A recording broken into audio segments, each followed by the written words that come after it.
Well, he praised the September 11 attacks, called suicide bombers heroes, and blamed women for being raped. Now Australia's leading Muslim leader has gone completely off the rails. The man dubbed the Thick Sheik by one newspaper has launched an insane attack on our way of life. Sheik Halaili's been spreading hatred and bigotry for 20 years in this country, and he's been protected by too many people for too long.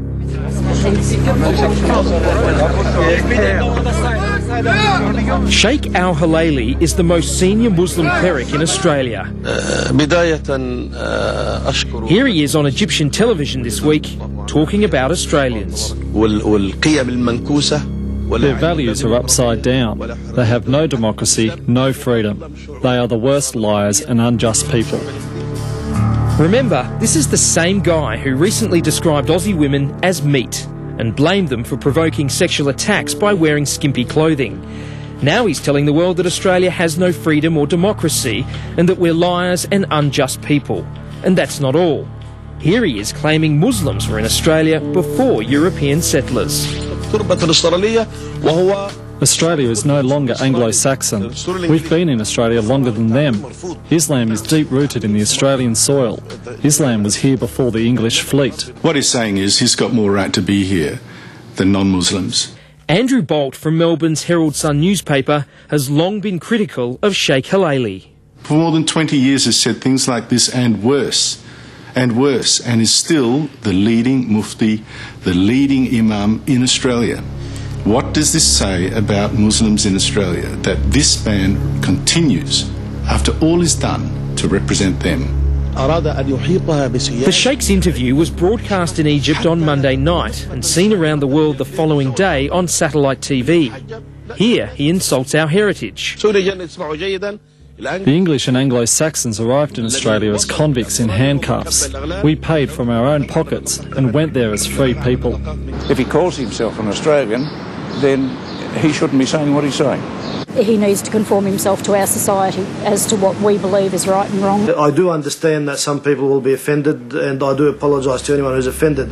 Kaiser Trad from the Islamic Friendship Association continues to defend the controversial Sheikh, claiming yet again that he's being misunderstood. In that interview, he's addressing people from a different cultural background and people with different cultural understandings, and in that context, you start to understand why the language has to be slightly different. The Sheikh has a record going back 20 years, not only of saying vile things like this, but then immediately claiming, once he's caught, that he's been misquoted. You know he's not. You have two translations. I've seen them. He's not been misquoted. He's been caught out again. The Sheikh is still overseas, but when he spoke exclusively with Ben Fordham late last year, he said his comments comparing women to meat were a misunderstanding, as were the comments he made defending the Lebanese men convicted of Sydney's gang rapes. Can you say very clearly that you are sorry for the people who have been offended? Offended, yes. 100%. I can't hear you misunderstanding. I can't hear you saying sorry. Misunderstanding. I'm very, very sorry for that. But you have to wonder about the sincerity of that apology, when less than 3 months later, he's telling the world the rapes didn't even happen. They arranged to meet in a public park at 2 or 3 a.m. in the morning, and it was agreed on. And he's not suggesting there was no rape. He's saying, essentially, there was no rape. The sex agreed on. That's just disgusting. This man has been an apologist for rapists and someone who minimises the crime of rape for a long time now, and he remains the Mufti of Australia. For someone who obviously doesn't like Australians, doesn't respect our values, doesn't respect the decisions of our courts, and certainly doesn't respect our women, you've got to ask yourself the question, why on earth does he still want to live here? And why is he allowed to continue to hold such an important position in the Muslim community? When people like him are allowed to speak for the Muslim community, when people who criticise him are damned as racist and whatever, then what you will get one day is a very ugly reaction, Cronulla times 10, which no one should want. What do you believe should happen to this bloke? What is the most critical thing now to do is for Muslims themselves to look at Halaili.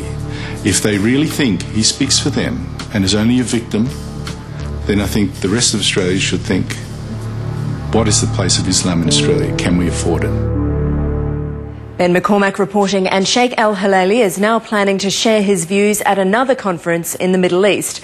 So much for a man who's meant to be building bridges in our community. He seems to keep blowing them up.